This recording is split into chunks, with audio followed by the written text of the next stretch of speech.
خليك في حالك، مش ضعف، دي قوة.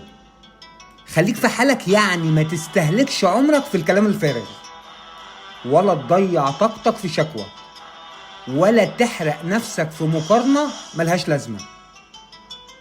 اللي قاعد يشتكي عمره ما هيتقدم، واللي بيلوم غيره عمره ما هيكبر، واللي بيقارن نفسه بالناس نسى أهم واحد في القضية، نفسه. ركز على نفسك، ركز على حلمك، ركز على هدفك.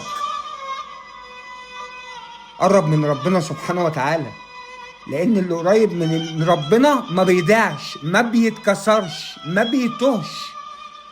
اشتغل حتى لو محدش شايفك، اتعب حتى لو الطريق طويل، اصبر حتى لو النتائج اتأخرت.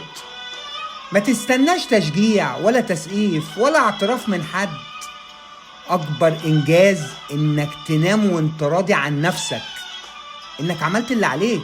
سيب الناس للناس، وسيب الضوضاء للضوضاء، وسيب المقارنات للي فاضيين.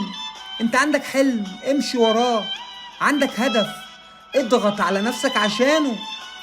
وعندك رب كريم، توكل عليه وما تخافش. خليك في حالك وابني نفسك واعمل قيمتك وسيب اثرك، واللي مكتوب لك هيجيلك في وقته، طالما سعيت وتعبت وتوكلت على الله.